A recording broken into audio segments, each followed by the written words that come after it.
Yo, what's going on, everybody? It's Naruto Explain here, bringing you guys another Boruto 2 Blue Vortex discussion. Today, I want to come back to you guys with another Boruto fan theory brought to me by one of my patrons over whether or not this is something that applies to Sasuke. And this will be a discussion where if you're a loyal Sasuke fan such as myself, you're probably going to want to sit down for a minute and brace yourselves, because my patron has cooked up the outcome that every Sasuke fan has dreaded, that is worse than any future where Sasuke is killed off in battle during a fight with Code during the time skip, like so many people have feared. For the purposes of this video, I'll only be showing one of the message requests as a receipt for those people who are new to the channel and wonder about the validity of people sending me theory requests. So according to my patron, a longtime patron at that, who has been holding me down for 2 years now, they believe that Sasuke's fate is worse than death itself because they think Boruto watched Sasuke get bitten by one of those 10-tailed soldiers, and they watched as the claw grind turned Sasuke into a tree, like we saw one of the Chunin who Sada failed to save in the chapter, and they're transformed into a tree after being bitten by the 10-tails claw grind. So as for their reasoning for why they believe this happened to Sasuke, they actually go really in depth. So let's take a look at what they say before I weigh in on how likely I think it is and how this will narratively impact the story if this does indeed end up having happened. So my patron says they think that Sasuke is going through a similar but different situation than Madara. They think one of the superior claw grinds, basically the one of the ones who has the Rinnegan like the one Kawaki ended up destroying, bit Sasuke since he still has some of the Sage's 6-pass chakra, and he sprouted into a tree since they siphon off chakra of any person they bite and they turn them into a tree. They say this is part of the future that Boruto foresaw when he talked about the horror of the 10-tails, and they did end it off by saying they're sticking to their previous theory they proposed earlier, one that I did not cover, which is that Boruto sent Sasuke into his own pocket dimension because of what happened during the altercation with Code earlier in the timeline, when Code was confirmed having hunted down Boruto and Sasuke following the events of Boruto Naruto Next Generation's Chapter 80. So Sasuke fans, take the rope from around your neck, step off of the chair, for as dark as that was, I can say that while I don't think Sasuke got turned into a tree and was used by the claw grinds as a way to combat global warming in the Naruto world by planting more trees, I have to say I don't think we can truly rule out what my patron suggested either. Something clearly happened to Boruto during that 3-year time skip to change him in the manner that he's changed so rapidly. Gone is the smiling face of the boy we saw in episode 1, eating thunder burgers and running around the village without a care in the world. Gone is the boy who we saw in Boruto Naruto Next Generation's Chapter 80, where despite having his life stolen by Kawaki and being hunted down by his village because Kawaki framed him for the murder of his parents, Boruto still remained optimistic, slamming his fist into his palm as he stared into the unknown in the face and declared prior to that that he was the grandson of the 4th Hokage and the son of the 7th Hokage, and he would overcome the trauma and the trials and tribulations before him. The Boruto we see right now, he's colder, he's darker, and he's clearly carrying around a weight that has changed him in the opposite of what we saw before. In fact, when he's shown talking to Sada in Chapter 2, depending on the translation that's used, his words to Sada were simply survive. However, what a lot of people have pointed out is something we can't exactly ignore either, which is that when Boruto speaking to Sada, he couldn't bring himself to look her in the eye, and he told her they need to talk later. Fans were already on edge about Sasuke dying being a possibility after he never showed up in the first chapter, and Boruto's ominous words in the new chapter just continued to raise red flags in the minds of Sasuke fans everywhere, hoping that Sasuke would crawl out from whatever hole he was hiding in order to set off their minds in ease. While I personally think Sasuke is alive and unharmed, my patron at least has some reasoning for why they believe that this is the conclusion. Boruto is fighting on the battlefield where only a few dozen feet away from him, Sada is fighting claw grinds and seeing people get turned into trees, yet Boruto seems unfazed by what's going on, almost as if he knew to expect it. Same with Boruto refusing to take his eyes off of the claw grinds when speaking to Sada. There could be a duality to the reasoning, both because he isn't able to look her into the face currently due to something having happened to Sasuke, but also because he knows that taking his eyes off the claw grinds is something that he can't afford to do, something that should stand out to you as you digest that information. Boruto in the manga chapter was shown hack-a-slashing his way through the claw grinds with no difficulty, laser focused and super efficient as he did so. His attack patterns when fighting a group of them was done in a way that saw his blind spots on edge because of the way he was using his sword. Some of the stances and grips that he used were consistent with what you would see in Rurouni Kenshin with the Hiten Mitsurugi style, and I bring that up because a lot of the stances shown in Kenshin's manga and anime are based off of real-life sword stances dating back to centuries in Japan, long before the Meiji era. Boruto's stance and hand grip on his sword isn't too unlike some of the ones that we saw swordsman and Kenshin's manga use when fighting a large group and wanting to be on guard for their blind spot. Conscious effort such as that Boruto displayed, though awareness can only come if he already knew what would happen if he got bitten by one of those claw rhymes. That would explain why Boruto wasn't able to look Sarada in the eye and why he was so serious when he told her that she had to survive. Because as we saw, she's able to handle the claw grinds, but the thing that makes them so deadly is their ability to turn people into trees with a single bite. That would be reason enough for Boruto to be concerned, but it wouldn't be right of me to raise all that and then not bring up the other side of the coin for this scenario, which is that Boruto very likely could have been made aware of the problem that the claw grinds pose because he was able to see into the future using Momoshiki's power. It's long since been suspected by fans that the reason Boruto was able to see scattered glimpses of the future towards the end of Boruto Naruto Next Generations is because Boruto's tapping into Momoshiki's Shinjutsu ability to do so. Our first clues that Momoshiki possessed such a power came from when he was looking over at Naruto and he told him it's a shame that he'd never been able to pass on the power inside of him. When that line was spoken, the fandom all laughed in collective because Naruto at that time could pass on his power if he wanted to. Granted, it would have come at the expense of his life, since removing Kurama's chakra results in his death under the traditional circumstances, which reminder, as an Uzumaki, Naruto would exist for an extended period of time afterwards, but as we were told in the Naruto manga, the end result is still death. Uzumaki just don't die immediately after Biju extraction like the other Jinchuriki. We all thought Momoshiki was crazy for a statement joking that this guy clearly never read the Naruto manga, but it turns out that Momoshiki, he was the one laughing at all of us. Naruto later on in the timeline would use Baryon mode and it would cost Naruto the power of the Nine Tails, thus he'd never be able to pass on that power, just as Momoshiki told us. However, for the skeptics out there saying that Boruto and Momoshiki can't see the future like that, I think it's worth noting it's pretty clear they can only see snapshots of the future. They don't have full context of what they see. It's not too unlike what you would see with Sailor Mars in the Sailor Moon manga, where she's able to see glimpses of a certain future event when she looks into the fire, but not full context, which is consistent with old Japanese Shinto belief surrounding that mystical power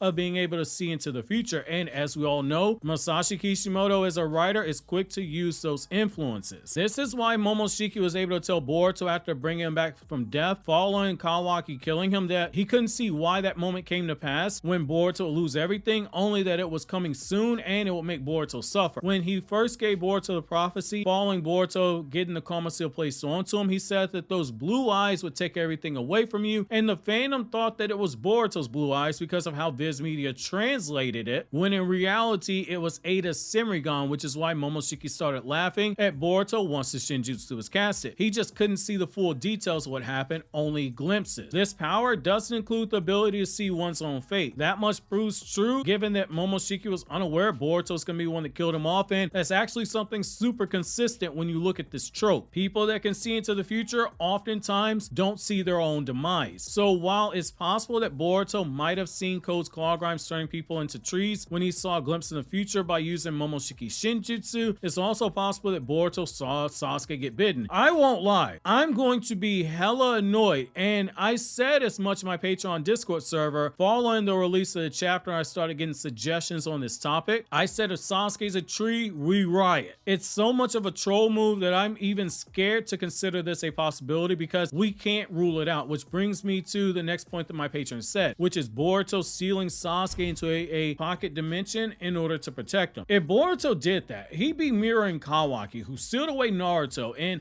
an obsessive effort to protect him and keep him out of the way. If Boruto did the same to Sasuke, it'd be another sign of Kishimoto's penchant for using parallels with the two main characters who mirror each other. Just as we saw Naruto and Sasuke get tested and grow and constantly leapfrogging one another in both power and character development, he also depowered them in a similar fashion, taking away Kurama from Naruto and taking away the Rinnegan from Sasuke. If we see that pattern continue with one of them being sealed away and the other one being sealed away, each by a child who idolizes them, while I get it, I'd also be super annoyed. However, just as I trusted Gege Akatami and Jujutsu Kaisen to tell a banger of a story following Satoru Gojo being sealed away for years on end, which I don't care what happened in recent chapters, I won't spoil what happened in recent chapters, I trusted the process, I'm happy what happened in Jujutsu Kaisen, and I will trust what happens here if this ends up being the case. However, I'm curious to know you guys' thoughts on this. While you think that over, click here to watch these other Naruto Explained videos.